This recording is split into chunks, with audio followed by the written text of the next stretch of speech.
We often take for granted the silent promise whispered by every coin and every banknote we hold, that it has value, that it represents our effort, our future, our security. It's a promise built on trust, a collective agreement that a piece of paper or metal can be exchanged for food, shelter, or a better life. But what happens when that promise shatters?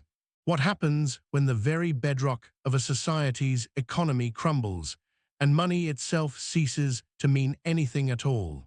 This is not a theoretical question. It is a profound historical reality that unfolded in the heart of Europe.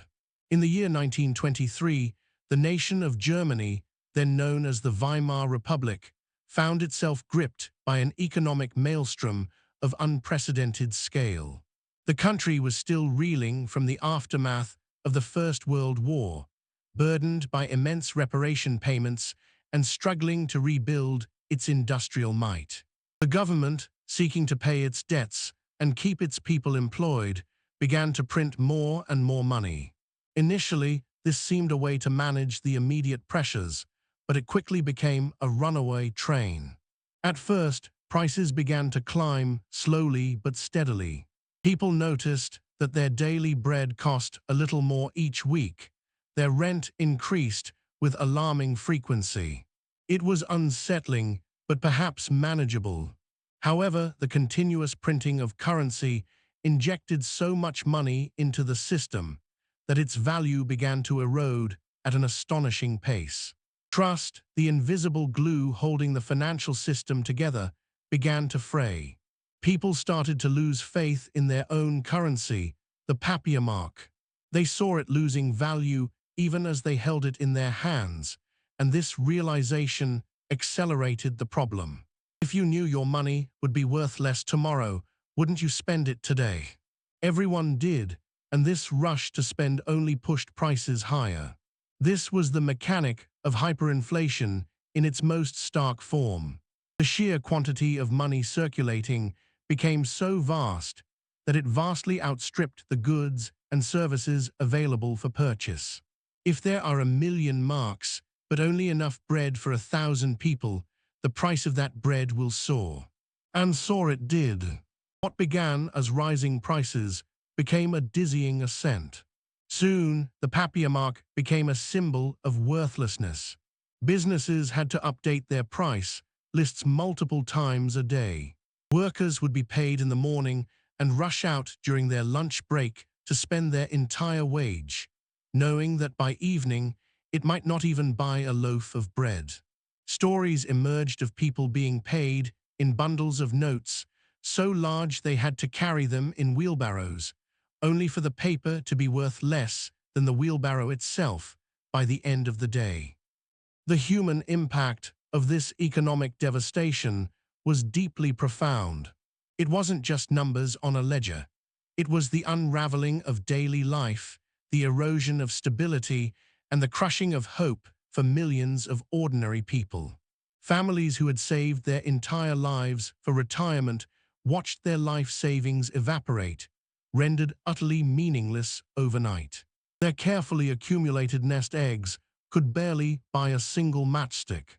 Shopkeepers, unable to keep up with the fluctuating prices, sometimes simply stopped opening their doors, unsure what to charge, or if their suppliers would even accept payment in the rapidly depreciating currency.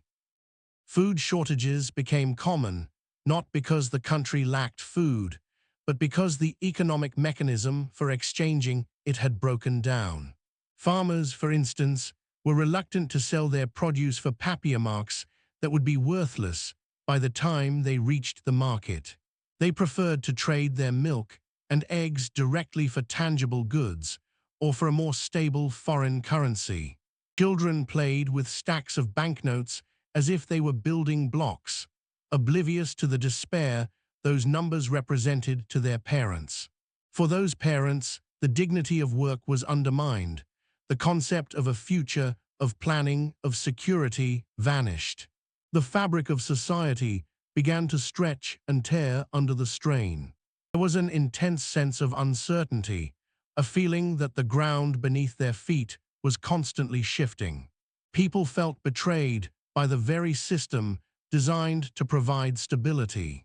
The simple act of living, of providing for one's family, became an arduous, day-to-day struggle for survival. The breaking point arrived with a stark, unsettling clarity. By the autumn of 1923, the Papiermark had plunged to such depths that its denominations reached astronomical figures. Banknotes were printed in trillions, then quadrillions, even quintillions of marks. A single US dollar was worth over 4 trillion German marks. People would burn bundles of notes for warmth, finding it cheaper than buying firewood with the same currency. The cost of printing the money eventually exceeded the value of the money itself. Currency had ceased to perform its fundamental function as a medium of exchange, a store of value, or a unit of account. It was no longer money in any meaningful sense. It had become nothing more than intricately printed paper. The experience of Germany in 1923 serves as a poignant reminder of the delicate foundations upon which our economic world is built. Money, in its essence, is a shared belief, a collective act of trust.